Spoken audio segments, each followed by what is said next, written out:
Assalamualaikum warahmatullahi wabarakatuh.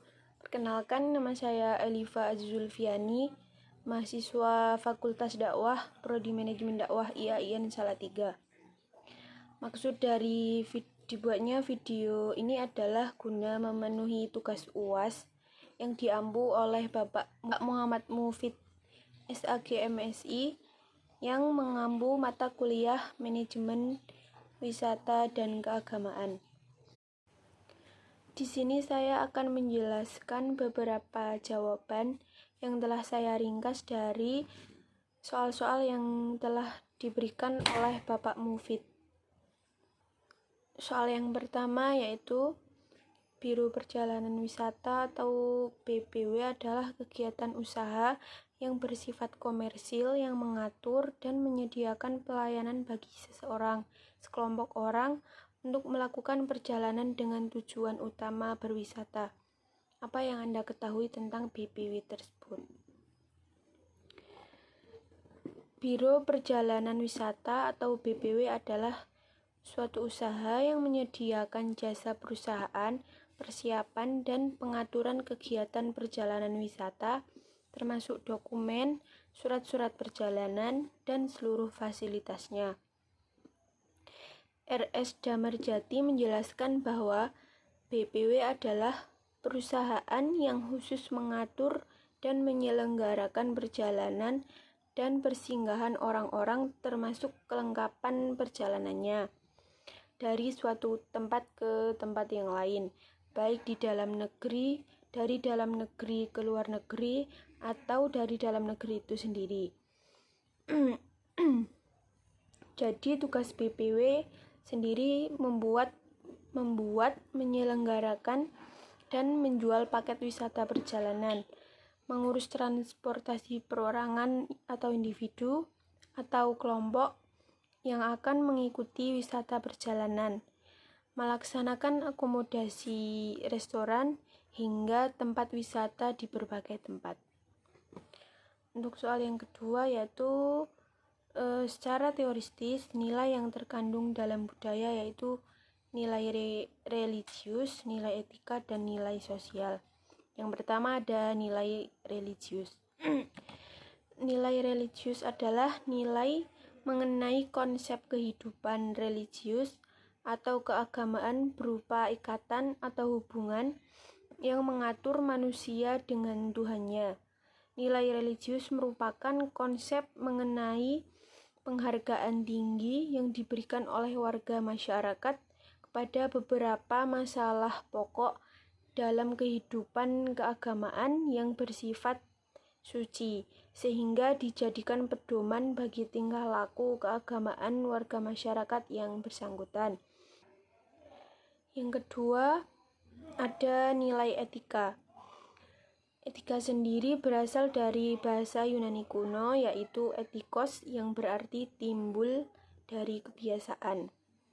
Adalah sebuah sesuatu di mana dan bagaimana cabang utama filsafat yang mempelajari nilai atau kualitas yang menjadi studi mengenai standar dan penilaian moral.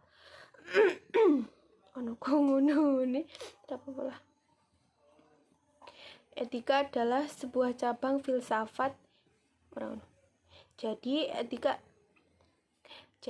etika adalah sebuah cabang filsafat yang membicarakan nilai dan norma moral yang menentukan perilaku manusia dalam kehidupannya. Yang ketiga ada nilai sosial. Nilai sosial adalah prinsip atau anggapan maupun keyakinan yang berlaku dalam suatu masyarakat. Nilai ini menjadi pedoman hidup bagi anggota masyarakat dan dianggap baik dan benar serta wajib dipatuhi. Nilai sosial juga merupakan suatu konsep pada diri manusia mengenai apa yang dianggap baik atau buruk, benar atau salah. Dan soal yang terakhir yaitu salah satu unsur strategi dalam aktivitas kepariwisataan adalah sektor transportasi. Transportasi seperti apa untuk mendukung suksesnya kepariwisataan tersebut? berbicara soal pariwisata, orang harus harus pula membicarakan pengangkutan atau transportasi. Merupakan suatu yang tidak mungkin apabila di zaman yang ultramodern ini ada orang melakukan perjalanan tidak mendapat fasilitas pengangkutan yang memadai. Pada zaman seperti sekarang ini rasanya tidak mungkin lagi bila orang melakukan perjalanan dengan menggunakan unta, keledai, atau gajah untuk menuju suatu daerah tujuan wisata yang jaraknya cukup jauh, yang bahkan harus menyeberangi sungai, lautan, atau samudera.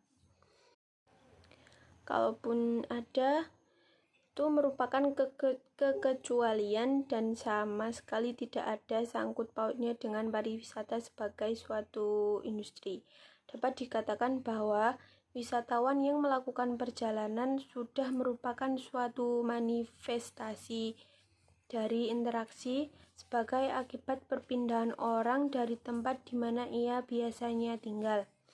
Transportasilah yang dapat menggerakkan banyak orang dari suatu negara ke negara lain, dari suatu daerah ke daerah lain, dari suatu kota ke kota lain, atau dari kota ke daerah pedalaman, dan sebaliknya. Dalam kepariwisataan, kita mengenal 3 macam transportasi yang biasa digunakan oleh wisatawan. Yang pertama ada transportasi udara atau juga international flight, domestic flight.